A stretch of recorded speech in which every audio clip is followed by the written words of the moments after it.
Chers amis, c'est un plaisir de vous retrouver pour cette nouvelle édition de notre émission Autrement dit. Nous sommes heureux de vous savoir fidèles avec nous. Et nous sommes aujourd'hui encore dans cette étude du chapitre 14 d'Apocalypse sur cette proclamation du message par les trois anges. Nous avons commencé par le message, bien sûr, du premier ange. Et cette semaine, il est question du jugement. Le jugement présenté comme étant une bonne nouvelle. Alors aujourd'hui, j'ai avec moi Lionel et Michael. Bienvenue, messieurs. Merci. La Bible nous exhorte à ne pas juger en tant qu'enfant de Dieu. Pourquoi Dieu lui-même juge-t-il? Pour ma part, et la parole de Dieu est très claire, nous avons une espérance. La Bible présente une espérance très claire, celle de vivre un jour sans péché. La Bible promet, donc Dieu promet qu'un jour, il y aura un monde où les hommes vont vivre sans le péché, sans le mal. Ce sera le paradis. Certains disent, oui, c'est le paradis retrouvé. Alors oui, maintenant, qui va y aller? Alors oui, il faut que Dieu apprécie les uns et les autres, parce que la Bible dit très clairement, dans le livre d'Apocalypse 22, rien de souillé ne va rentrer dans ce monde-là. Oui, donc il faudra faire, entre guillemets, un tri. Et donc oui, il faudra juger ceux qui seront jugés dignes d'y accéder. Alors c'est une bonne nouvelle? Dans le monde d'aujourd'hui, nous avons un symbole de la justice comme une dame qui a les yeux bandés. Là, on découvre à travers la Bible que Dieu, il a les yeux bien ouverts et il regarde bien qui a fait quoi, et il faudrait pouvoir se positionner aujourd'hui, et on va le voir un peu plus tard dans la leçon, dans la discussion, que justement ce jugement-là, c'est pas comme ce qu'on pense surtout à notre époque. C'est pas le même jugement. C'est le même mot, mais ce mot-là utilisé aujourd'hui n'est pas le même qui est utilisé dans la Bible. Il y a une définition autre et il y a des subtilités à percevoir dans cette définition. Alors merci pour ces propos introductifs, et nous allons maintenant au cœur du texte justement pour mieux comprendre justement ce qu'il y a derrière ce mot jugement. Nous voici donc au cœur du texte. Nous allons commencer à comprendre ce qu'il y a derrière ce jugement dont il est question dans Apocalypse 14. Il est question du jugement comme bonne nouvelle. Alors, quel est l'objectif de ce jugement? Pourquoi Dieu doit-il juger? Est-ce que c'est pour supprimer le péché, les méchants, Satan? Est-ce que c'est ça l'objectif du jugement? Le but du jugement, c'est de préparer un peuple. Donc Dieu appelle un peuple l'Église, donc une Église. Donc il vient chercher une Église de tous les temps pour l'emmener. C'est ce qu'il dit, hein. Je vais revenir, je suis parti, dit Jésus, étant venu sur la terre mourir. Il va revenir. Il dit ça dans un texte que tu as en mémoire peut-être? Oui, bien sûr. Donc on peut aller dans le texte de Jean 14, versets 1 à 3. Il promet à ses disciples, alors qu'il était le dernier souper avec eux, donc il allait passer, aller à la croix, mourir. Et donc il va, dans ce dernier discours, dit-on, il va dire à ses disciples de ne pas avoir peur, qu'il va mourir, certes, mais qu'il va revenir les chercher, afin que là où il est, qu'ils y soient aussi. Et je crois que c'est une bonne nouvelle. Ça veut dire qu'il le dit très clairement, de ne pas craindre. C'est vrai, il y aura des choses compliquées, mais il y a un monde, il y a plusieurs demeures dans la maison de mon Père. Si cela n'y était pas, je vous l'aurais dit. Donc il dit, je vais vous préparer une place. Donc oui, donc il y a un but, c'est qu'on y aille. Maintenant, je voulais quand même une petite parenthèse par rapport à ce que Lionel a dit. Il dit que Dieu a les yeux dans ce jugement, alors le mot jugement, il va le définir très certainement, mais je rebondis sur l'idée d'un Dieu qui a les yeux ouverts. Et pourquoi l'homme ne peut pas juger dans ce domaine, c'est-à-dire dire qui va aller dans ce paradis? C'est parce qu'on n'a pas la capacité de lire dans les pensées. C'est-à-dire aujourd'hui, les bases du jugement, c'est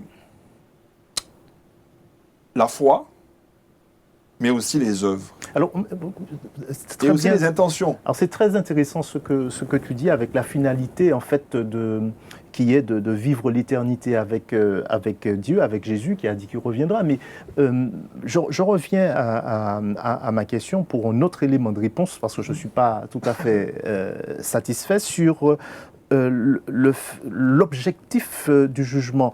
Parce que quand on entend jugement, on entend châtiment. Alors, est-ce que c'est pas ça l'objectif de Dieu? Supprimer tous ceux qui sont méchants, Satan, le péché, etc. Et puis voilà, c'est terminé. Donc c'est ça l'objectif du jugement, non?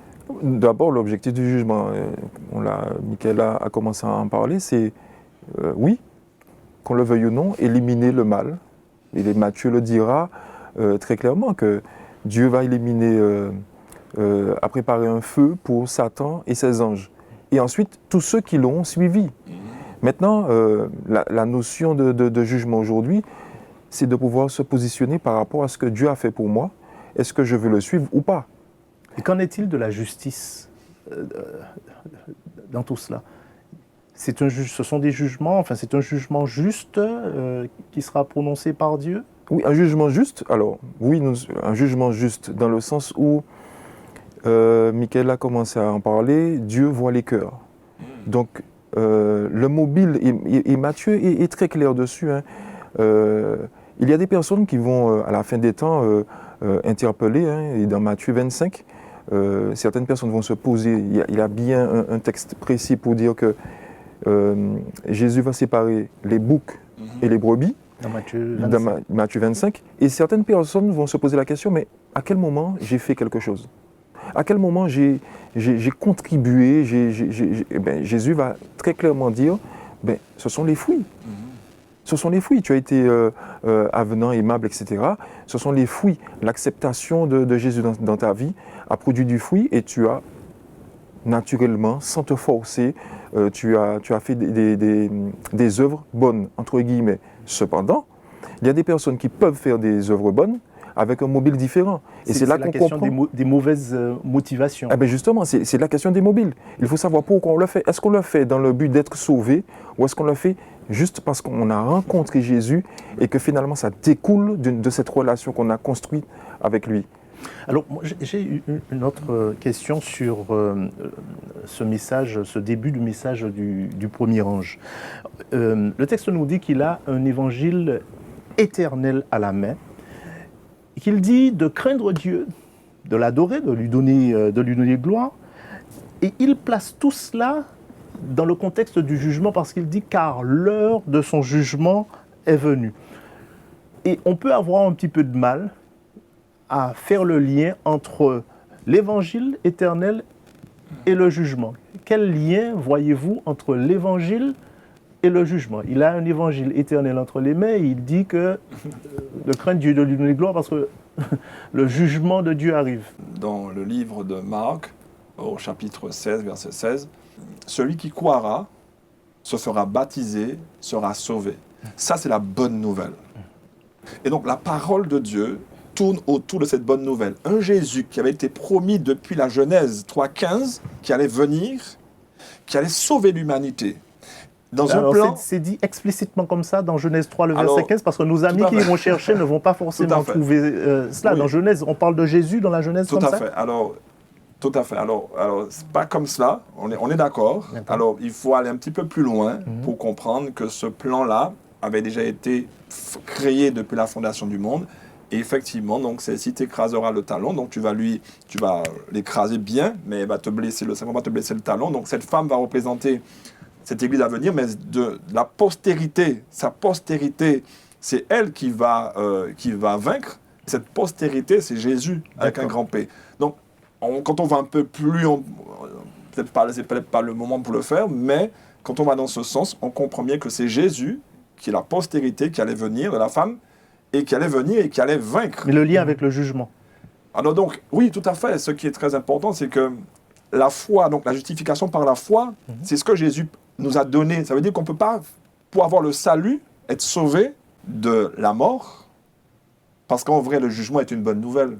En vrai, le jugement, c'est pour dire, Jésus offre le salut à ceux qui croient par la foi, Et donc, ils n'auront pas la mort éternelle, parce qu'à la base, tous les hommes doivent mourir. Et donc, si je comprends bien, C'est une bonne nouvelle. ceux qui acceptent ce salut-là, cette bonne nouvelle-là du salut, ils sont sauvés, mais ceux qui n'acceptent pas, eh bien, Leur choix est respecté. Ils sont perdus. Ils sont perdus. Ils sont perdus. Et c'est là qu'il y a, je vous me dis bien, c'est là qu'il y a l'idée de châtiment. Oui, parce que quand on n'a plus la foi en Dieu, quand on ne respecte pas les principes bibliques, parce que c'est ce que Dieu dit dans le livre de la Genèse, lorsqu'il a dit à l'homme de ne pas manger le fruit. Dieu veut qu'il y ait une confiance, qu'il y ait un respect des règles, entre guillemets, mais que ce sont des règles d'amour. Et comme l'a dit Lionel si bien, si on ne comprend pas que ce que Dieu a mis dans sa parole, dans sa loi, qui est une loi qui est immuable, qui est le reflet de son caractère, et qui est une loi d'amour, tu aimeras Dieu de tout ton cœur, ton prochain comme toi-même, Matthieu 23. Eh bien, si on ne comprend pas ça, et que les mobiles ne sont pas sains, eh bien, on fait les choses par intérêt, et on passe à côté de cet amour désintéressé que Dieu veut, et qui est la base du trône de Dieu. C'est-à-dire que rien ne vit pour lui-même, tout est fait pour vivre de manière au service. Dieu, même Dieu qui est grand, est au service. Donc, oui, le salut est offert. Donc... D'accord. Merci Michael. Alors, moi, je voudrais évoquer un autre point avec vous. Ce qui m'interpelle, c'est cette obligation qu'on sent derrière le jugement. Est-ce que Dieu est obligé de passer par cette étape-là? Qu'est-ce qu'il veut montrer? Qu'est-ce qu'il veut démontrer? Est-ce qu'il veut montrer quelque chose à quelqu'un en mettant en place ce jugement-là? Il faut se rappeler, dans toutes les civilisations, que l'attente d'un jugement est un petit peu normale. À la fin de vie, lorsque quelqu'un meurt, on ne sait pas ce qui se passe. Et on a... Mais là, c'est Dieu. Et c'est Dieu qui est la norme. Donc, pourquoi Dieu est-il obligé de faire comme les civilisations Alors non, alors c'est ce que les personnes pensaient. Et beaucoup pensaient que finalement, on a l'exemple des Égyptiens, et qui pensaient que finalement, à la fin de vie, ton cœur était pesé dans une fameuse balance face à tes œuvres. Et finalement, face à tes œuvres, les bonnes choses que tu avais faites étaient pesées, et soit tu t'es sauvé ou soit tu t'es perdu. Donc aujourd'hui, quand Dieu met en place ce jugement-là, il met un jugement en place de justice, c'est pour bien montrer à l'homme qu'il faut faire une distinction entre tes bonnes œuvres, les mobiles qui te poussent à faire ces bonnes œuvres-là et le choix que tu vas faire d'accepter Jésus dans ta vie. Alors, une précision par rapport à c'est très intéressant ce que tu dis. Donc, c'est là par rapport à l'homme, mais est-ce que Dieu a quelque chose à montrer à Satan dans ce jugement? Qu'est-ce qu'il a à lui montrer? La Bible, c'est notre base, c'est notre postulat de base. Quand on parle du jugement, on parle du principe que c'est la parole de Dieu. On est tous d'accord qu'on se base sur la parole de Dieu. Donc, la parole de Dieu nous présente Dieu qui est en conflit avec une de ses créatures. Et donc, cette créature veut être semblable à Dieu, veut prendre sa place. Et ce qu'on comprend, c'est qu'il est en train de mettre à mal la loi de Dieu. Tellement, on voit sa nature, c'est que dans le jardin d'Éden, il dit à l'homme, Dieu a dit ça, mais est-ce que c'est vraiment ça? Non, voici une créature qui révèle son caractère et la nature du conflit. Dieu dit des choses. La rébellion, en quelque sorte. Il y a une rébellion très claire. Une rébellion sur ce que Dieu dit. Et je crois que tout le fond de ce conflit, c'est un Dieu. Quand il dit, est-ce que c'est vraiment vrai? Est-ce que c'est bon? Aujourd'hui, on voit que Dieu avait dit des choses, Dieu dit des choses, et quand on ne les vit pas, on voit le malheur. Quand Dieu nous dit de pardonner, par exemple, et qu'on ne pardonne pas, on voit que c'est nous, c'est nous que ça affecte. Quand on ne partage pas, on est égoïste, on voit que... Donc, s'agissant de Satan, dans le jugement, à travers le jugement, il veut montrer qui il est. Très clairement. Et celui, comme il l'a dit, si maintenant que nous voyons les fruits, il parlait de fruits, on voit les fruits de ce que le diable a dit. Et on voit que ce que le diable dit, de la guerre, Dieu dit ça, mais je vous dis ça, on voit que ça ne nous mène à rien en fait. D'être méchant, la méchanceté, toutes ces choses-là, contraires aux fruits de l'esprit et à ce que Dieu nous enseigne, nous montrent qu'il faut nous positionner, soit pour la loi de Dieu, qui est bonne, juste et saine et qui restaure, ou soit pour ce que le diable dit. On vit pour soi-même, Dieu dit ça, mais tant pis.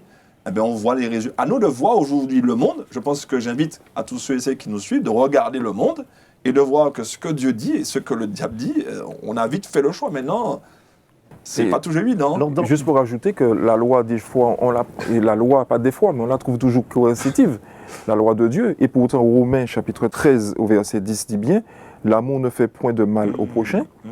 L'amour est donc l'accomplissement de la loi. Donc la loi c'est une loi d'amour. Est une loi d'amour. Donc on nous positionne à ce que Satan présente et qu'il nous fait voir sur terre aujourd'hui.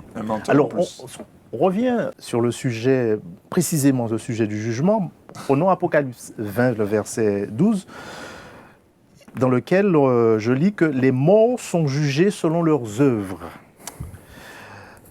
Moi, ça m'interpelle parce que dans un autre texte, dans Éphésiens 2, les versets 8 et 9, j'ai pu lire que c'est par grâce qu'on est sauvé. Ce jugement-là, il m'interpelle. Et la Bible, même par ces propos-là, m'interpelle. Apocalypse 20, verset 12, les morts sont jugés selon leurs œuvres. Et puis Éphésiens qui dit que c'est par grâce qu'on est sauvé. Est-ce qu'il y a une contradiction Il n'y a pas de contradiction. La Bible se complète. Être sauvé par grâce n'annule pas les œuvres. Elle n'annule pas. Donc je suis sauvé par grâce, Dieu me fait grâce. Mais on est jugé selon ses œuvres. Si on s'arrête juste à ce verset-là, il faut continuer, parce que le texte continue en disant « afin que personne ne se glorifie ». Donc derrière cela, il y a quand même une notion où Dieu nous appelle justement à ne pas bomber le torse, mais à ne compter que sur lui. Rappelons quand même que l'Apocalypse, le premier verset, premier chapitre, révélation de Jésus-Christ. Donc l'emphase du livre de l'Apocalypse, c'est sur Jésus. Donc si on est concentré sur Jésus, on sait que on est sauvé par lui, on ne peut dépendre que de lui. Maintenant, les œuvres découlent de cette relation que j'ai avec Jésus. Si tu me permets, donc, pour rebondir sur ce que Lionel dit qui est très clair, ce qui est dans le cœur de l'homme, donc la foi, on a une foi, mais la foi, elle se manifeste. Lionel l'a dit par des fruits. Maintenant, les fruits, c'est pour ça que Dieu, c'est Dieu qui juge. Et Dieu, de ce qu'il va juger, il va associer d'autres à son jugement parce que Dieu est fidèle. Et que ce qu'il connaît du cœur de chacun, il n'y a que lui qui est capable d'aller dans le cœur de chacun. Personne ne peut aller dans l'esprit. D'ailleurs, quand le diable va tenter Job, il va dire à Dieu, mais tu le bénis et il fait ce que tu dis, donc il porte du fruit parce que tu le bénis. Alors, donc, le diable montre très clairement, parce que Dieu va dire, écoute, je te dis une chose, va, tiens, fais. Parce que moi, je sais que cet homme-là, il est intègre. Donc, en quelque part, la Bible nous enseigne que le diable, premièrement, ne sait pas ce qu'il y a dans nos pensées et qu'aucune créature créée ne peut aller dans notre esprit. Donc, en quelque part, Dieu nous révèle que le jugement, il faut que ce soit lui qui, de manière très claire, dise, voici les mobiles, parce que les fruits, ça ne suffit pas, parce qu'on peut avoir des fruits amers. Ça veut dire qu'il y a plein de gens qui font des choses qui sont vraiment bien, qui vont adopter des enfants, qui vont donner à manger à leurs semblables, qui vont faire beaucoup d'autres choses qui sont les fruits d'une foi en Dieu. Maintenant, est-ce que ces fruits-là sont doux ou amers? Il n'y a que Dieu qui pourra dire les intentions, parce que les intentions sont déterminantes. Ça veut dire que je peux faire plein de choses, mais si le mobile, dit l'apôtre Paul dans Corinthiens 13, si le mobile, c'est pas l'amour, il dit, l'amour, comme tu l'as si bien dit, qui est la base de la loi de Dieu, ça vaut rien. On lit dans Daniel 7, au verset 9, que l'ancien des jours s'assit, son vêtement était blanc comme la neige, et les cheveux de sa tête étaient comme de la laine pure, son trône était comme des flammes. Un fleuve de feu coulait, les juges s'assirent et les livres furent ouverts. Et puis au verset 25 et 26, on nous dit que, on nous donne un certain nombre d'éléments au verset 25, et au verset 26, on nous dit « Puis viendra le jugement, et on lui ôtera sa domination. » Moi, ce que je voudrais que vous partagiez avec nos amis qui nous regardent, parce qu'ils voudront le savoir, quand et où a lieu ce jugement. Peut-être un petit je laisse- détail, mais bon. Je vais laisser Hélène répondre, mais je vais juste peut-être répondre, enfin apporter une petite précision si tu me permets. Oui. C'est pour qu'il n'y ait pas de surprise au ciel que tout ne doit pas être passé au peigne fin. Parce qu'on voit aujourd'hui des erreurs de jugement terribles. Des personnes qui ont fait 25 ans en prison alors qu'ils ne devaient pas passer 25 ans en prison. Et après 25 ans, avec maintenant l'ADN et autres, ils ont pu voir alors que tout les accablait. Donc, ça veut dire que Dieu est en train de nous enseigner aussi par certaines choses qui se passent dans ce monde que l'homme peut se tromper, mais que Dieu qui voit au cœur ne va jamais se tromper. C'est-à-dire que ce jugement sera juste, il sera équitable. Alors, c'est Donc, bien, je tiens à préciser ça. c'est bien de répondre à la question que je n'ai pas posée, c'est Ah très oui, bien. non, je vous la- Alors, ce jugement-là, est-ce qu'il a déjà commencé, ce jugement? Ce jugement-là a déjà commencé. Ce jugement-là a commencé, selon la prophétie de Daniel, depuis 1844. Donc nous viendrons dire à nos amis que nous reviendrons sur cela pour expliciter pourquoi tu donnes cette date-là. Exactement. Et ce jugement-là a commencé où? Il a commencé au ciel. Il a commencé au ciel et Jésus est dans le lieu très saint et le jugement a commencé maintenant. Cependant, c'est peut-être propre à notre définition du jugement sur terre. Il ne faudrait pas commencer à trembler. Il ne faudrait pas commencer à trembler parce que notre choix est primordial et c'est ce choix-là Alors tout à l'heure, Michael a dit quelque chose et je voudrais revenir dessus, mais tout en répondant à ta question, en disant que ce sera compliqué à la fin, enfin, on aura des difficultés, et ceux qui n'auront pas accepté Jésus dans leur vie, la sentence va tomber. Mais j'ai envie aussi de parler d'un choix. Jésus va respecter le choix que tu auras pris dès le départ. Donc, le choisir, c'est de ne pas craindre le jugement. Dans le texte d'Apocalypse 5, toujours dans cette vision de la salle du trône, etc., il y a une question qui est posée: qui est digne d'ouvrir ce livre? Donc il y a toujours Dieu qui est assis sur son trône et on demande qui est digne d'ouvrir ce livre. C'est un livre qui est scellé de 7 sceaux et on voit que dans un premier temps il n'y a personne qui soit digne d'ouvrir ce livre. Et puis il y a quelque chose qui se passe. Alors qui est digne? Qui a été reconnu digne d'ouvrir le livre dans le texte? Parce que ce qui m'interpelle, c'est que il y a une réponse qui est donnée. Bien sûr. C'est un lion. J'ai lu le texte. Hein. Bien sûr. Et puis après, on s'attend à voir un lion et on voit un agneau. Alors pourquoi?